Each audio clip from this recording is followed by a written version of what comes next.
It is no mystery that this guy Whitebeard was heavily nerfed during Marineford. I mean, let's face it, bro was on the verge of death with stage 30 cancer as he arrived to the island. And his crew was pretty washed too, they all failed in the mission of saving Ace. But the real question is, would the outcome be the same if Whitebeard and his crew were in their prime? And this is exactly what I'm gonna be going over in today's video. What would happen if Prime Whitebeard and his crew were at Marineford? Would they be able to rescue Ace? Or would Ace still get put in a pack even in this alternate scenario? Watch to the end of the video to find out. For the sake of the video, I'm not gonna be including Shanks' little entrance. Shanks and his crew pulled up, they stopped the war, and they did absolutely nothing after that. And obviously for this video, I don't want the war being stopped. We want an all-out Marineford battle until one side lands victorious. But without further being said, let's get right into this video. So it starts off with Prime Whitebeard and his crew finally approaching the island of Marineford. Then we get a glimpse of the 3 admirals sitting cold as fuck,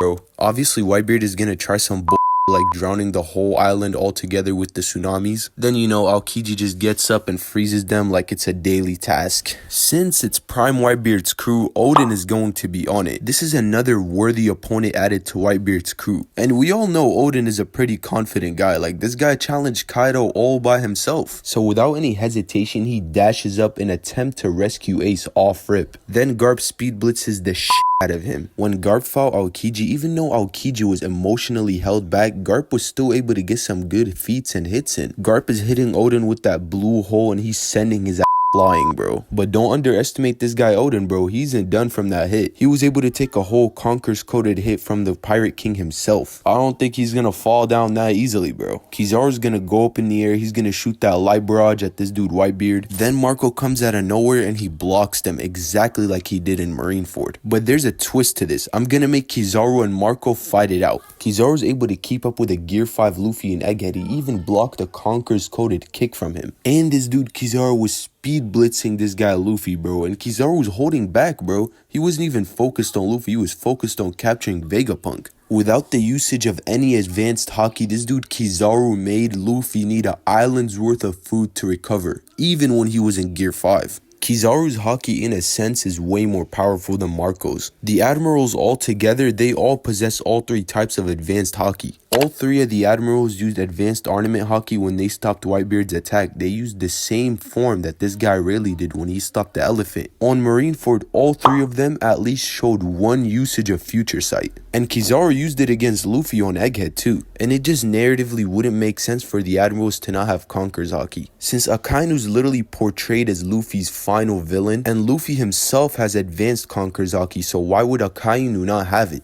Aokiji did show us that he used advanced Conqueror's haki when he was fighting Garp, and since Akainu and Aokiji were fighting at full power for 10 days straight, it just wouldn't make sense, because how else would Akainu be able to keep up with Aokiji for 10 days straight without Conqueror's haki? So yeah, obviously the admirals possess advanced ornament, Future Sight, and advanced Conqueror's haki. Kizaru already outscales this guy Marco and everything. Throwing in haki just makes it a complete overkill. But obviously Kizaru is going to be holding back against Marco because the Marines' mission is to stop Whitebeard and his crew from dealing heavy damage to Marineford. But I do think in the end of the fight, a Kizaru holding back would be able to stop a full power Marco, because Aokiji holding back was able to stop a full powered Garp. So Marco is out of the mix now, and for the sake of the video, I'm just going to leave Kizaru out too. That was his only fight. So we're going to go back to this guy Oden, and he gets into an encounter with Mihawk. We already know how this is gonna go. Mihawk is literally the world's strongest swordsman in an era where Shanks exists, and Shanks holds the same move, aka Divine Departure, that this guy Roger used to send this dude Oden flying through 50 trees. And if Shanks is beating Oden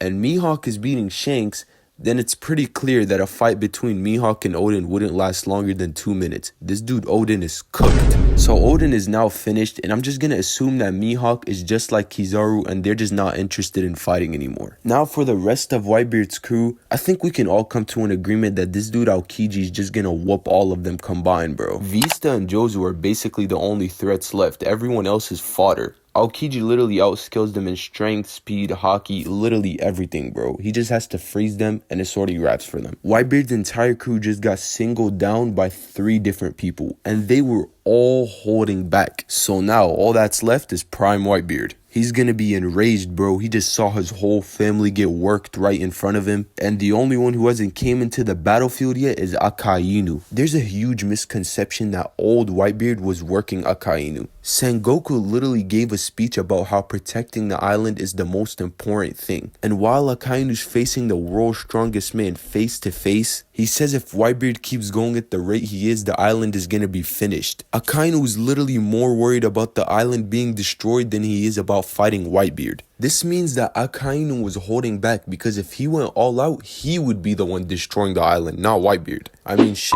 Bro, we've seen what would happen to an island if an Admiral goes all out. In a comparison of strength between Akainu and Prime Whitebeard, I'm giving the strength category to Prime Whitebeard. This dude was going toe to toe with a Prime Roger, bro. There's no valid proof that Whitebeard got slower when he became sick or old. Sure, his strength did deteriorate, but there isn't anything that confirms that he got slower by sickness or old age. And since Akainu was blitzing Whitebeard, bro, he's taking the speed category in comparison, bro. Akainu was taking straight hits after hits from Whitebeard on Marineford, bro. He's easily gonna be taking the durability category. We haven't seen what Prime Whitebeard's durability is like, but from what we've seen from old Whitebeard, his durability is shit, bro. Akainu is also taking endurance here. He was fighting 10 days in a row, bro, at full power. No other character in One Piece can fight for 10 days in a row at full power, so Akainu easily takes that category. For Haki though, I'd have to give it to this dude Whitebeard out of pity, bro. I'm feeling a little bad for him, bro. Akainu has been taking every category. But nah, on a real note, he did rival Roger when it comes to Haki, bro. And Roger's the Pirate King, bro. And as Kaido said, Haki's the most important thing when it comes to conquering the seas. And if you're able to rival the man who conquered the seas using his Haki, your Haki also gotta be tough, bro. So yeah, I'd be giving that to Whitebeard, but overall, Akainu and Prime Whitebeard fight is an extreme difficulty fight. For the most part, it would be extreme because Akainu's gonna be holding back because he doesn't want to destroy the island. But with a little bit more damage caused to the island, he'd still be able to clutch up and take the dub against Whitebeard, bro. Just like that, the Marines hit a 4-0 sweep, bro.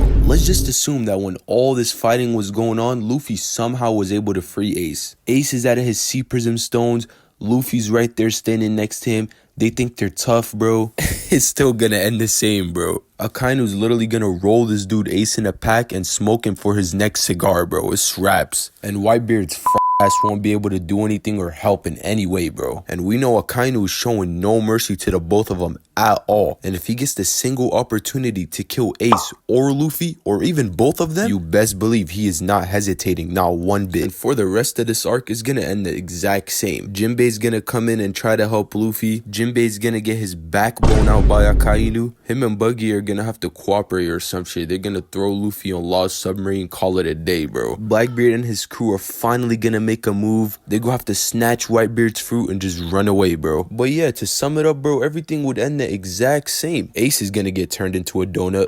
Luffy's gonna get traumatized. Blackbeard is stealing Whitebeard's fruit.